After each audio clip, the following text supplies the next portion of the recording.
Imagina por un segundo que eres un coronel de la Fuerza Aérea de los Estados Unidos. Tu caza, un F-15E Strike Eagle, la joya de la corona del ataque a tierra, acaba de ser alcanzado por un misil antiaéreo sobre el corazón de Irán en medio del mayor conflicto en Medio Oriente desde la guerra de Irak. Te eyectas a más de 20,000 pies de altura para salvar tu vida y mientras desciendes aturdido y con adrenalina a full en tu paracaídas, ves como tu caza de $100 millones se convierte en una bola de fuego sobre la provincia de Isfahán. Estás solo, herido y sabes que el cuerpo de la Guardia Revolucionaria Islámica, IRGC, está movilizando a miles de hombres y milicias para capturarte y exhibirte como un trofeo de guerra. Esta no es la premisa de una nueva película de Top Gun o un videojuego. Esto ocurrió hace apenas el 3 y 4 de abril de 2026. Lo que comenzó como una pesadilla logística y militar para el Pentágono terminó convirtiéndose en una de las misiones de rescate en combate más audaces, violentas y costosas de la historia moderna. Hoy en Armapedia vamos a desglosar minuto a minuto la operación de rescate en Isfahán. Vamos a analizar la tecnología que permitió localizar al piloto en una grieta de una montaña, la sangrienta batalla que se libró en medio del desierto iraní y el papel fundamental de la CIA en una campaña de engaño que dejó a los generales iraníes buscando fantasmas mientras los comandos de DevGru o Equipo 6 de los SEAL rescataban a su hombre. Te habla Jorge Rojas. Bienvenido a Armapedia.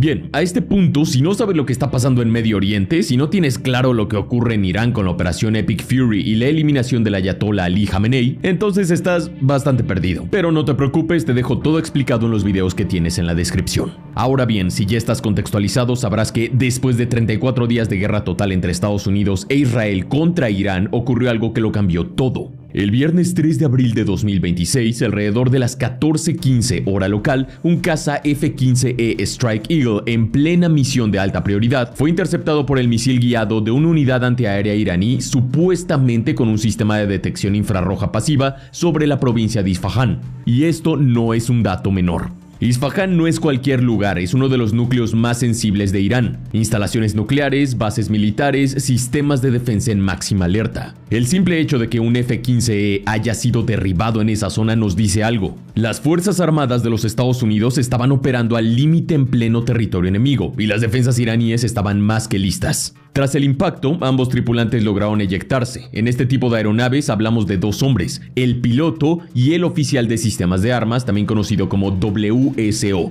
Recuérdalo, WSO. En cuestión de segundos pasaron de estar a miles de metros de altura a caer en territorio completamente hostil.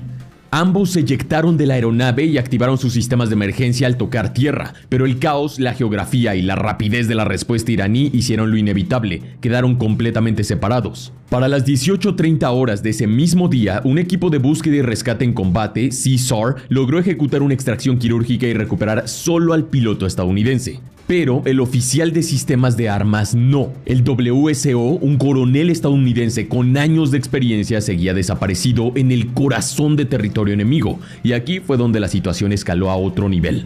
Para la Guardia Revolucionaria Islámica de Irán, capturar a este hombre se convirtió en prioridad absoluta. Se desplegó una cacería masiva, drones, helicópteros, unidades terrestres, inteligencia en tiempo real, todo enfocado en encontrarlo antes que Estados Unidos. Mientras tanto, en Washington, el presidente Donald Trump, el secretario del Departamento de Guerra Pete Hegseth, el general Dan Kane y su equipo de seguridad nacional ya estaban encerrados en la Situation Room. Porque había algo que tenían claro, no podían permitirse que un coronel estadounidense terminara en una prisión iraní y lo usaran como un trofeo de guerra y una moneda de cambio. Y lo que vino después fue impresionante. Verás, mientras las unidades iraníes peinaban la zona, el WSO estadounidense activaba cada segundo de su entrenamiento SERE, o sea, supervivencia, evasión, resistencia y escape. Ya no era un WSO de F-15 en misión, era un hombre solo detrás de líneas enemigas luchando por no ser encontrado y potencialmente asesinado. De acuerdo con los reportes que emergieron tras su rescate, el coronel tuvo un primer golpe de suerte inesperado. Supuestamente fue protegido por civiles iraníes locales cerca del punto de impacto de su aeronave, y este detalle es brutal, porque incluso en medio de una guerra abierta dentro de un país considerado enemigo hay personas que no pelean esa guerra y aún así están dispuestas a arriesgarlo todo por salvar a alguien que ni siquiera es de los suyos, pero ese respiro duró muy poco.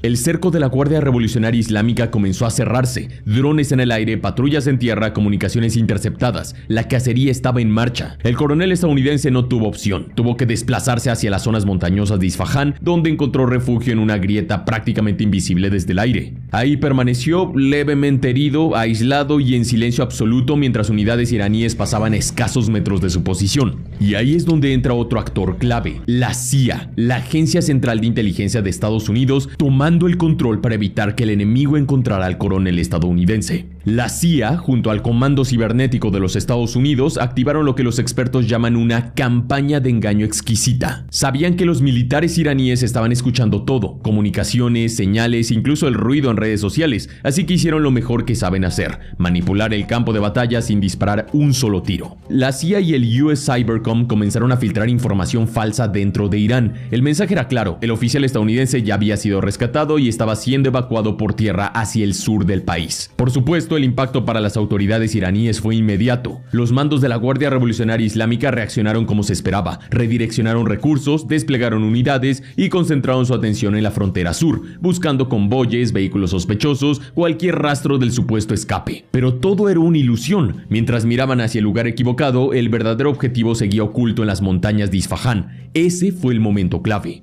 Con la presión ligeramente desviada, no fue solo una unidad la que entró en juego, sino toda la maquinaria de inteligencia de los Estados Unidos operando al mismo tiempo. Como algunos medios lo describen, se activaron capacidades únicas, pero la realidad es mucho más precisa. La localización del WSO estadounidense no fue producto de un solo sistema ni de un solo satélite milagroso. Fue el resultado de una arquitectura completa de inteligencia, vigilancia y reconocimiento, trabajando en conjunto con otras agencias. Así que déjame darte ese panorama completo. Verás, todo comenzó en el instante en que el F-15E fue impactado. Satélites infrarrojos como el sistema SBIRS detectaron la firma térmica del misil y la explosión, generando automáticamente una alerta dentro de la red militar estadounidense. En cuestión de minutos se marcó una zona estimada de impacto. A partir de ahí, satélites ópticos de alta resolución como los KH-11 Kennen comenzaron a analizar el área en busca de señales visibles. Ya sabes, restos del avión, marcas de impacto o incluso los paracaídas de la tripulación. Esto mediante técnicas de análisis de cambios, comparando imágenes de antes y después del evento. Luego, sensores térmicos comenzaron a buscar anomalías mínimas en el terreno, especialmente durante la noche, donde el contraste térmico es mayor. Al mismo tiempo, satélites con radar de apertura sintética analizaban alteraciones en la superficie y posibles indicios de presencia humana. Evaluaban rutas probables, comportamientos esperados bajo entrenamiento SERE, zonas de ocultamiento lógico y patrones de supervivencia. Con cada dato, que podía ser una firma térmica débil, una perturbación en el terreno, una secuencia de movimiento, se construyó una reconstrucción progresiva de su trayectoria. No era algo así como un video en vivo, pero sí algo muy cercano, una especie de playback generado a partir de múltiples fuentes e imágenes. Para confirmar, se desplegaron plataformas aéreas más precisas, como drones de vigilancia avanzada tipo RQ-170 Sentinel o MQ-9 Reaper, capaces de mantener observación persistente y aplicar sensores térmicos de alta definición. Y fue ahí donde finalmente lo encontraron, inmóvil, oculto en una grieta de la montaña, casi invisible, con una firma térmica mínima, pero suficiente. En el Situation Room de la Casa Blanca, el presidente Donald Trump dio la orden directa al mando del CENTCOM: tráiganlo a casa ahora. Alrededor de las 0:30 del 4 de abril, el silencio del desierto simplemente dejó de existir. Lo que comenzó como una operación encubierta se transformó en cuestión de minutos en lo que los propios habitantes de Isfahán describieron como una batalla a gran escala. Estados Unidos había desplegado uno de los paquetes CSAR, o sea, búsqueda y rescate en combate, más pesados y agresivos que se han visto en décadas. En el aire, cazas de superioridad mantenían a raya cualquier intento de respuesta iraní. A baja altura, los aviones A-10C Thunderbolt II, los temidos Warhawks, se preparaban para abrir fuego si la situación se salía de control. En el núcleo de la operación, los helicópteros HH-60W Jolly Green 2 y las aeronaves MC-130J Comando 2 coordinaban la extracción comandada por un